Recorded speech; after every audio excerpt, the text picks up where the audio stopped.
Buenas tardes a todos, soy la residente, la doctora Diana Navarro, y hoy día voy a pasar la clase de trastornos de la personalidad, ya específicamente trastornos de la personalidad del grupo A. Empecemos.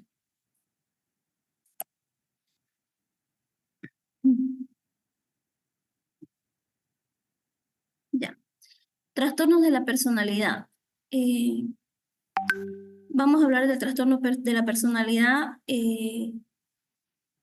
Primero es esquizoide. Primero del tipo esquizoide, ¿ya?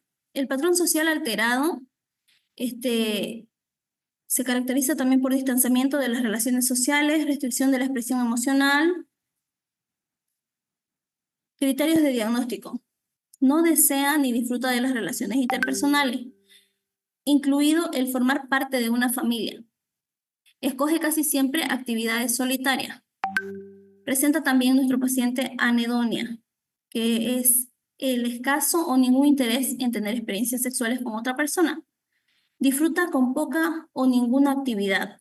Suelen preferir actividades abstractas y mecánicas como juegos de ordenador, lectura, generalmente sobre filosofía, pintura, ese tipo de cosas. No tiene amigos íntimos o personas de confianza, aparte de los familiares de primer grado. Se muestra indiferente a los halagos o críticas de los demás. Habitualmente muestra un aspecto blando, sin reactividad emocional visible. Muestra también frialdad emocional, distanciamiento o aplanamiento de la actividad. No suelen experimentar emociones fuertes de ira o alegría, generalmente son pacientes apáticos. Las relaciones íntimas con los otros no son gratificantes ni deseables porque interfieren con su libertad de acción. No quiere hacer conexiones sociales ni presentan ira, depresión ni temor. También otro criterio es la neutralidad emocional o poca necesidad afectiva del paciente. No le interesa hacer relación, además de sus familiares de primer grado, no le interesa hacer relaciones de amistad o de pareja. Indiferencia interpersonal. Prefiere un papel periférico en las relaciones familiares y sociales. Rara vez examina sus propios motivos o relaciones personales. Prevalencia. El trastorno esquizoide es muy poco frecuente dentro del entorno clínico. Se da más en varones que en mujeres. Y en cuanto al patrón familiar, puede ser más prevalente en sujetos que tengan familiares directos con esquizofrenia o trastorno esquizotípico de la personalidad. La personalidad esquizoide y otros trastornos. El trastorno esquizoide de la personalidad comparte varios aspectos con la depresión, trastorno de personalidad por evitación y síndrome de Asperger, y suele resultar difícil distinguir uno de otro trastorno. Personalidad esquizoide y otros trastornos. Continuamos. Mientras que la gente con un trastorno esquizoide puede sufrir de depresión, este no siempre es el caso. Contrariamente a la gente con depresión, las personas esquizoides no suelen considerarse inferiores a los demás, aunque seguramente reconocerían ser diferentes. Contrariamente al trastorno de personalidad por evitación, aquellos afectados por trastorno de la personalidad esquizoide evitan las relaciones sociales por ansiedad o sentimientos de incompetencia, sino porque realmente son indiferentes a las relaciones sociales.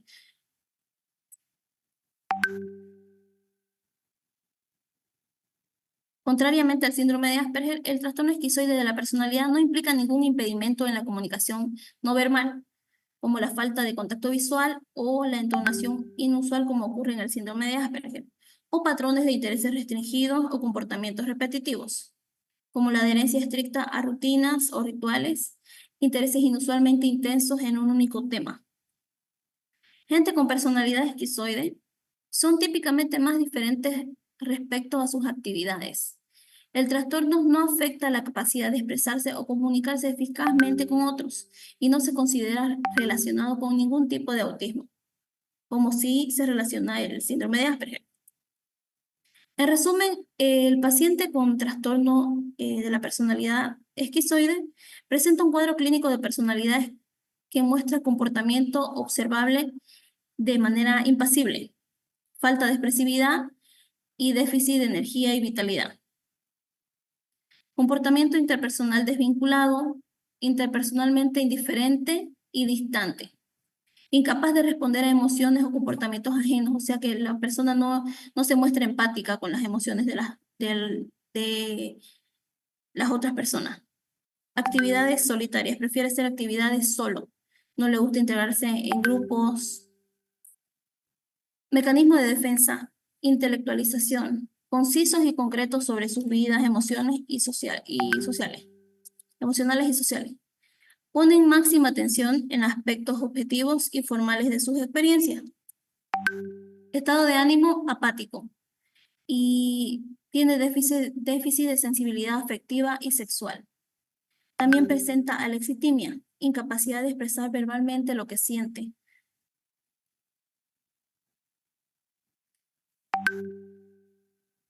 Intervenciones terapéuticas. El pronóstico no es prometedor en estos pacientes. El estilo de vida que desarrollan es el resultado de los déficits de sus capacidades para experimentar las emociones y no es capaz de comprender el deseo de mayor intimidad de su cónyuge en el caso de pacientes que hayan contraído matrimonio. Uno de los principales objetivos de la terapia es la promoción del placer. Otro objetivo es contrarrestar su tendencia al retraimiento, propiciar actividades sociales que eviten viva en la fantasía, incrementar su capacidad para experimentar estados afectivos placenteros, seguir técnicas de modificación del comportamiento, reforzar habilidades sociales, reorientar cognitivamente las actitudes del paciente para motivar mayor sensibilidad y actividad interpersonal. En algunos casos se requiere también terapia de familia y de pareja. Trastorno de personalidad esquizotípico. El trastorno de personalidad esquizotípico se caracteriza por una conducta excéntrica y anomalías en el pensamiento y en el afecto, que se parecen a las que se ven en la esquizofrenia, aunque en ningún momento han ocurrido anomalías esquizofrénicas definidas y características, producto de la interacción de las influencias constitucionales y de experiencias de la vida temprana que dejan sus efectos y huellas. A pesar de la similitud que tiene con la esquizofrenia, su evolución y su curso no son usualmente los de un trastorno de la personalidad y no de la esquizofrenia. Se caracteriza por un patrón de déficit social e interpersonal caracterizado por un malestar agudo y una capacidad reducida para las relaciones personales, así como por distorsiones cognitivas y perceptivas, excentricidades persistentes del comportamiento. Criterios diagnósticos. No presenta ideas de referencia, están excluidas las ideas delirantes de referencia, creencias raras o pensamientos mágicos que influyen en el comportamiento y no son consistentes con las normas de la cultura a la que pertenece el sujeto. Por ejemplo, superstición, telepatía, fantasías extrañas, experiencias perceptivas inhabituales, incluidas las ilusiones corporales. Pueden sentir que tienen poderes mágicos especiales sobre los demás. Pensamiento y lenguaje raros, por ejemplo, tienen un pensamiento y lenguaje vago, metafórico, estereotipado, respuestas demasiado concretas o demasiado abstractas. Suspicacia o ideación paranoide, por ejemplo, pensar que sus compañeros de trabajo están intentando desprestigiarle ante su jefe. Actividad inapropiada restringida, comportamiento o apariencia rara, excéntrica o peculiar, falta de amigos íntimos o desconfianza aparte de los familiares de primer grado, ansiedad social excesiva que no disminuye con la familiarización y que tiende a asociarse con los temores paranoides más que con los juicios negativos sobre uno mismo. Suelen sentirse ansiosos en situaciones sociales, especialmente en las que implican a personas desconocidas. El tratamiento. Debido a que no se conoce con exactitud la causa de la aparición del trastorno esquizotípico, existen vacíos al momento de tratarlo, pero se puede realizar psicoterapia. Recordemos que los trastornos de personalidad son formas perdurables del comportamiento que se van desviando de forma significativa de los estándares culturales. Entonces tienen su inicio en la adolescencia y en la adultez temprana. Son estables a través del tiempo y llevan a la infelicidad de la persona y el deterioro de las relaciones con los demás. especialmente cuando son rígidos e inadaptados o producen angustia.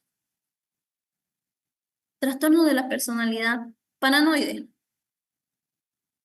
La principal característica de este trastorno es un patrón de desconfianza y suspicacia general hacia los otros, de manera que las intenciones de los demás son interpretadas como maliciosas.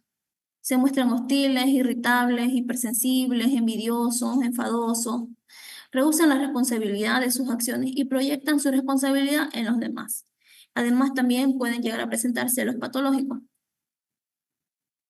El trastorno paranoide de la personalidad se define como una tendencia generalizada e injustificada y perdurable que presenta una persona a interpretar las acciones de las demás personas como deliberadamente malintencionadas.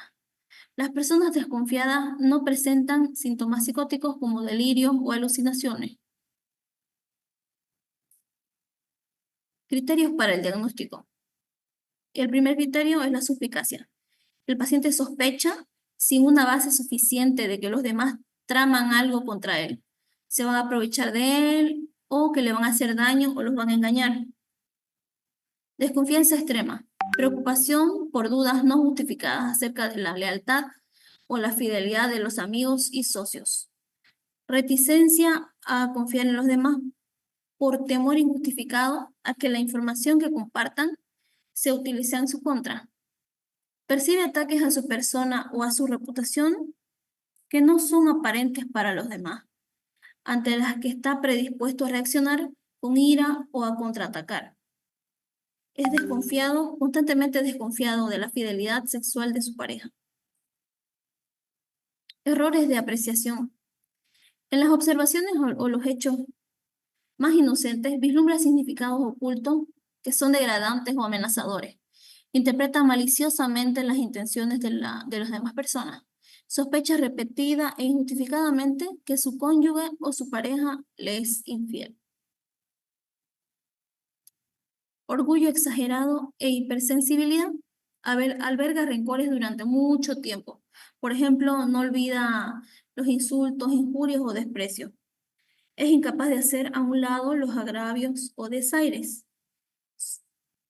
En realidad son buscadores de agravio. Independencia patológica. Muestra un obstinado afán de no dejarse influir y rechazan los contactos interpersonales. Tienen problemas para trabajar y convivir con los demás. Son frecuentes sus problemas laborales y de pareja. Origen del trastorno. Las distintas teorías explicativas son, número uno, los malos tratos en la infancia y la falta de un amor coherente por parte de sus papás. En segundo lugar, tenemos el número de familiares con algún tipo de enfermedad psicótica, que es más frecuente entre los familiares de estas personas que entre el resto de la población, de modo que puede haber algún tipo de predisposición genética también. Los niños que han sido despreciados o humillados por otros niños y cuyos padres les han enseñado que ellos son especiales y distintos, también pueden llegar a la conclusión de que los demás están celosos y desean hacerles daño por envidia. Tratamiento.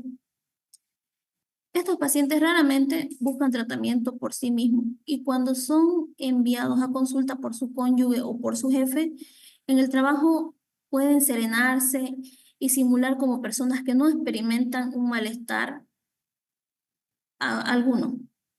La psicoterapia es el tratamiento de elección. Los terapeutas deben ser directos y recordar que la confianza y la tolerancia de la intimidad son cuestiones difíciles para estos pacientes. Farmacoterapia. Será útil para tratar la agitación y la ansiedad, así como las situaciones casi delirantes. Eso es todo. Chicos, si bien los temas son cortos, son lo básico que se le está dando, muchas de las preguntas salen de estas exposiciones que le estamos dando, ¿ya? Les quiero recordar de que deben adquirir su libro antes del examen, antes de sus prácticas, para que no se perjudiquen. Les vamos a llamar lista. Enciende sus micrófonos, por favor. Bravo.